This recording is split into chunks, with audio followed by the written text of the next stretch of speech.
आज हम एक ऐसे डिजिटल खतरे की बात करने वाले हैं जिसके बारे में शायद किसी ने सोचा भी नहीं होगा। ये एक ऐसी प्रॉब्लम है जो बिना बताए किसी को भी बड़ी मुसीबत में डाल सकती है। तो चलिए सीधे मुद्दे पर आते हैं। क्या ऐसा हो सकता है कि कोई अनजान इंसान किसी और के नाम पर मतलब आपकी आईडी पर कोई मोबाइल नंबर इस्तेमाल कर रहा हो? सुनने में थोड़ा अजीब लगता है ना, पर ये एक असलियत है। कई बार अपराधों में ऐसे ही सिम कार्ड्स का इस्तेमाल होता है और जिसके नाम पर वो सिम होता है उसे तो इसकी हवा तक नहीं लगती। और पता है सबसे हैरान करने वाली बात क्या है?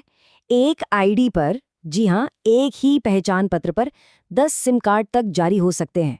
पूरे 10। और यही वो लूप होल है जिसका फायदा धोखेबाज उठाते हैं। तो असली प्रॉब्लम है क्या? देखिए, समस्या ये है कि किसी के भी डॉक्यूमेंट्स का गलत इस्तेमाल करके उसकी जानकारी के बिना सिम कार्ड्स निकाले जा सकते हैं। ये एक छिपी हुई प्रॉब्लम है जिसके बारे में लोगों को तब तक पता नहीं चलता जब तक बहुत देर नहीं हो जाती। खतरा सीधा सा है। फ्रॉड करने वाले लोग आपकी आईडी पर लिए गए सिम का इस्तेमाल किसी भी गलत काम के लिए कर सकते हैं। और जरा सोचिए, अगर ऐसा कुछ हुआ तो कानून की नज़र में वो नंबर तो आपसे जुड़ा होगा, भले ही आपको उसके बारे में कुछ भी ना पता हो। तो सवाल ये है कि इससे बचने का कोई तरीका है? बिल्कुल है, और यहीं पर काम आता है संचार साथी।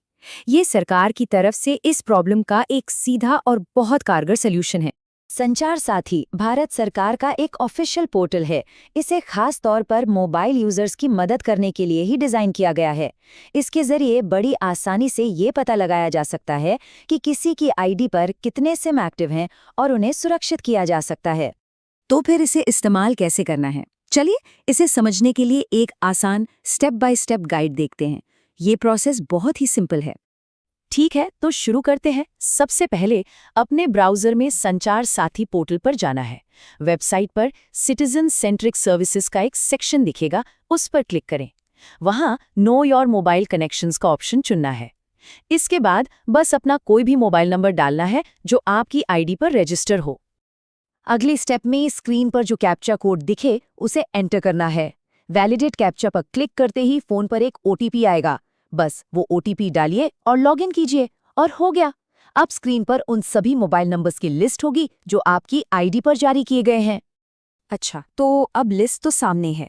अगला कदम क्या होगा? अगर लिस्ट में कोई ऐसा नंबर दिखता है जिसे आप पहचानते नहीं हैं या जिसकी अब आपको ज़रूरत नहीं है, तो आप फौरन एक्शन ले सकते हैं। और सबसे ज़रूरी बात यह है कि ये पोर्टल सिर्फ जानकारी नहीं देता, बल्कि आपको कंट्रोल भी देता है। मतलब आप उन सभी नंबर्स को रिपोर्ट कर सकते हैं जिन्हें आप नहीं पहचानते या जो अब इस्तेमाल में नहीं हैं। पोर्टल पर 3 ऑप्शन दिखेंगे, पर ये 2 सबसे ज़्यादा काम के हैं। अगर कोई ऐसा नंबर दिखे जो आपने कभी लिया ही नहीं, तो मेरा नंबर नहीं या नॉट माई नंबर चुनें। और अगर कोई नंबर आपका ही था पर अब आप उसे यूज़ नहीं करते, तो ज़रूरत नहीं या नॉट रिक्वायर्ड वाला ऑप्शन चुनें। सही ऑप्शन चुनना बहुत ज़रूरी है।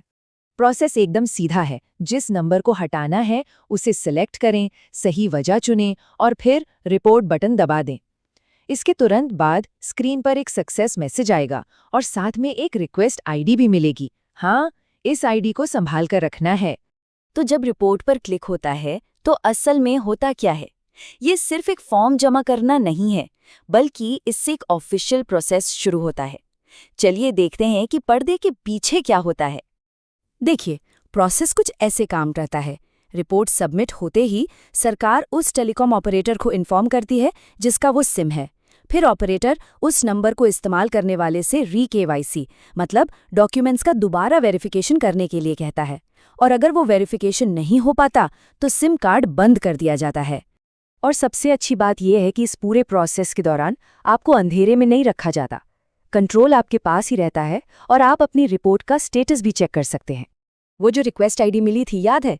बस उसी का इस्तेमाल करके संचार साथी पोर्टल पर कभी भी अपनी रिपोर्ट का स्टेटस ट्रैक किया जा सकता है।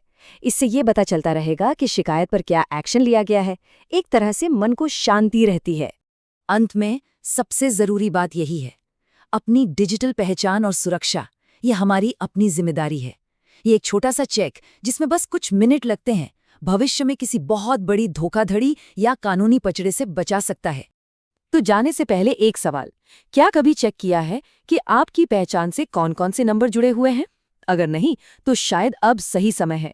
अपनी डिजिटल सिक्योरिटी को हल्के में मत लीजिए।